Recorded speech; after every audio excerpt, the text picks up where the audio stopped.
Hey guys, welcome back. Well, today I wanted to talk about the lifelong discussion of what's the best way to dry firewood. I mean, there's obviously a few different ways. I mean, obviously you can stack it, you can leave it in a pile, firewood bags, and so on. So I kind of wanted to go over my thoughts on it. I'm curious to see what your guys' thoughts on what's the best way, how you guys do things. Obviously, I think we all know it has to be off the ground because the ground holds moisture and so on, and dirt and whatnot. But so I've done it all different ways. I've put it into huge piles. I've stacked it. Most of my stuff I always stack on, as you can see here, on pallets. So everything is on pallets off the ground. You know, the other question is, do you cover it for the snow? As you can see, you know, snow sits on it, but the sun hits it, it gets rained on, and so on. But so, you know, as long as it's off the ground, it's going to dry, no matter, I think, how you have it. But you know, anyone who does firewood knows the more you touch the wood when you're handling it, splitting it, whatever you're doing, you're wasting a lot of time. You know, it's how many times you got to touch the wood. It's just a waste of time. So I mean, I've been doing firewood a long time now, and every year I'm like, man, I wish I could figure out a way to speed up the process, right? Because not only do I burn it, I sell it. So the least amount of time that you touch the wood, the better, right? Because time is money. Whether it's time with the family or whatever you got to do. You know, the more firewood you can produce, if you're selling like I do, the better. But then it comes down to how much wood you have. So if you just split it into a pile, right, a huge, like you see a lot of big companies, they just make, you know, 30-40 feet tall mounds of firewood, right? Well, that's great. You know, the top of the wood will dry. I think the middle will dry too, because you're still going to get airflow. It's off the ground. As long as it's off the ground, it gets sunlight and so on, right?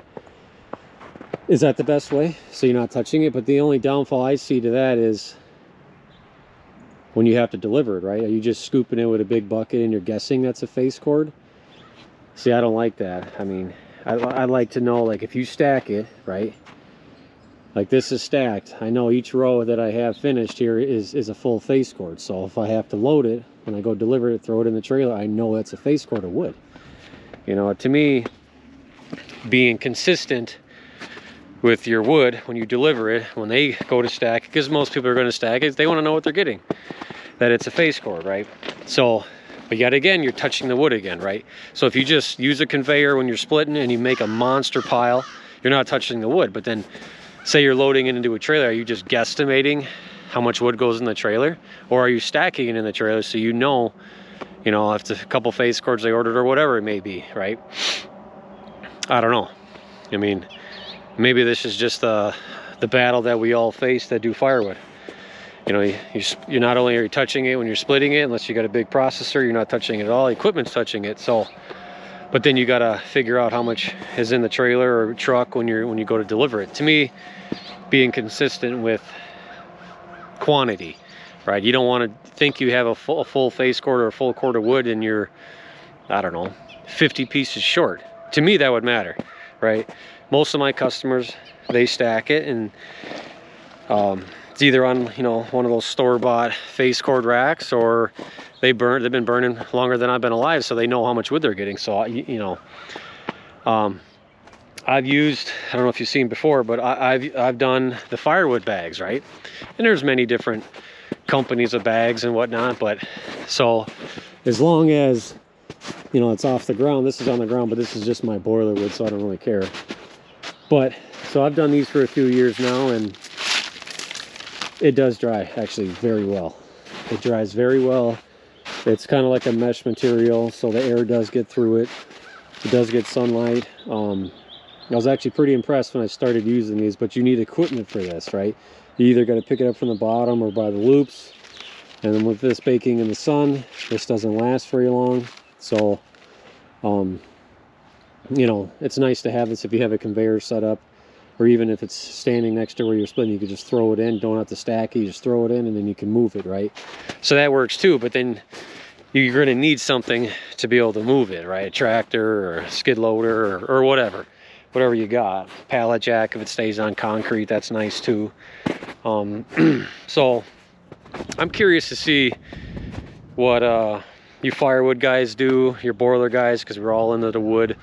What you guys do. I mean, is it just a battle that we're always going to face where you got to handle the wood, you know, a few times? You know, how do you guys speed up production or your process, you know, to save time? Because I feel like you can split pretty fast. Like I can do, whether it's a standalone splitter or like my medium size firewood splitter that I got, I can produce, give or take, a full cord in an hour, just shy of an hour I can do, right? So if I split for 8 hours straight, didn't stack anything, I can do about 8 full cords. So that's a lot. I mean, to me, that's a good amount of wood, right? Now, I've been doing the IBC totes for a while, right? Which you see here. I feel like I can stack wood into this a lot. This is all wood for me, so I can stack wood into this. Feels like a lot faster than that would be to throw it in the put it in the trailer and then go stack it on the pallets, right? I don't know if it's just like a mental thing. This is all from my boiler, so that's why some pieces are kind of knotty or whatever. But yet again, I don't cover it. I just let it be. We're in March right now, so I don't think we just got some snow last night, but I don't think we're gonna get much more snow after this. So and I do like this because I can pick it up in my tractor. I can dump it in my trailer if I chose to do this, to go deliver it. But I think I'm leaning towards getting a bunch of IBC totes, putting them in there. I have the equipment to move it, and just piling them in that and just having hundreds of them, right? And then just kind of rounding the top of wood to make sure I get a full face cord if I choose to do that. You know, but then I'm gonna have a lot of totes laying around when they're empty, right? I mean, I'll be getting log trucks after log trucks, so I'll be able to keep refilling them and, you know, getting stock up. And yet again, I got more bags laying around for me for next year. This is actual turf, right? This used to be a batting cage here. So this actually, believe it or not, it actually stays dry on the bottom. That's why I don't really do anything. I don't put a pallet underneath it. And like I said, this is just for the boiler, so I really don't care. So I'm curious to see how you guys do it. Do you guys cover the wood in the winter for the snow? Do you think that makes a difference? I've done it both ways. I don't like having 1,000 tarps laying around covering the wood, and then it blows wind and this and that. I'd rather just leave it open. I mean, I don't know if that's better or worse to do. That's the way I do it. I just stack it up, let it dry, you know, in the sun. The wind blows, as long as it gets good airflow. But I'm curious to see if you guys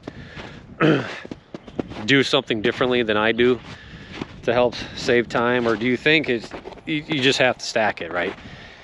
Do you feel that you have to stack it to make sure that it's dry? Because as you know, when winter comes around, you better make sure you have dry wood if that's your primary heat source, or if you supplement that with your natural gas, propane, whatever you may have, oil or whatever, coal. So, or do you think that if you just made a gigantic pile of split wood, you know, as long as it's off the ground on pallets or whatever, that it dries just fine, and you just make a monster pile?